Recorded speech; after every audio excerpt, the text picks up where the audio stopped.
Too many HIV long-term survivors are black millennials like me. 40 years ago, on June 5th of 1981, the CDC first reported on the mysterious killer virus that we now know of as HIV.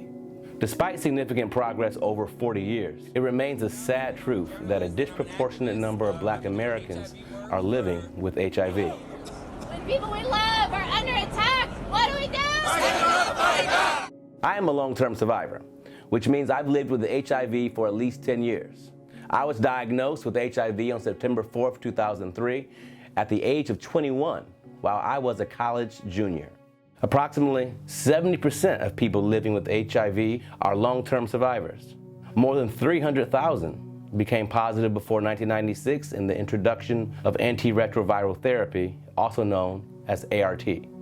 Studies find that Americans in this category are more likely to be black than any other race or ethnicity.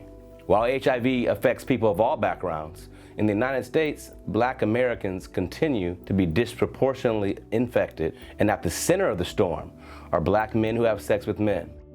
My research on access to HIV care finds deep racial inequities baked into legal codes, including laws that criminalize HIV in many Southern and Republican-dominated states.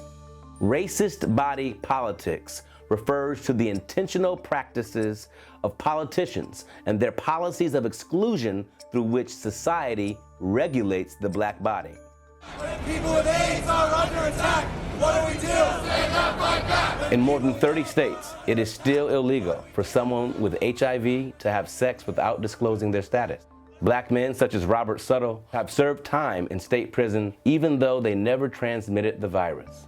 Politicians that support these laws stigmatize HIV-positive persons, and black men in particular, as the incarceration rate for black versus white Americans is a staggering 2,306 versus 450 per 100,000. Blacks' continued public health disparities in HIV render them invisible. As global funding decreases and the ratio of black people living with HIV has not changed, even as the Biden administration's new proposed budget does include a $267 million increase in overall HIV funding. Among persons diagnosed between June 1981 and August 1986, 25% were black, despite making up only 12% of the population. And by 93, HIV had become the leading cause of death among black men and women, ages 25 to 44. Black men account for 49% of new HIV diagnoses between 2008 and 2016, despite making up only 7% of the US population. 72% of women living with HIV are black. And men who identify as gay or bisexual make up an estimated 2% of the US population, but 55% of all people living with HIV. For black LGBTQ Americans, these sobering statistics create a paradox of pride. Many of us are daily fighting the emotional and physical battle against HIV while also celebrating the increasingly public embrace of our identities. To be both LGBTQ and HIV positive creates two warring ideals of survivability and celebration, and of hope and concern.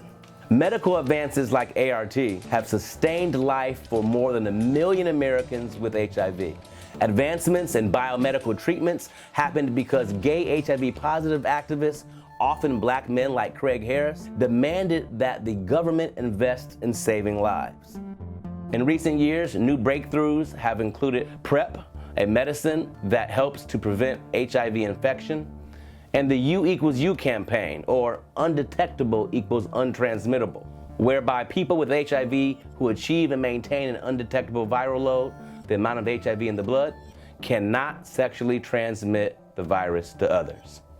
The magazine Pause reports that these efforts have dramatically reduced new infections. Today's political climate includes frank discussion of race at the highest levels of government. The White House has named racial equity as a governing priority, and at least some state legislatures are doing so as well. And the American Public Health Association has named racism a public health emergency. At the same time, the black HIV/AIDS crisis remains staggering.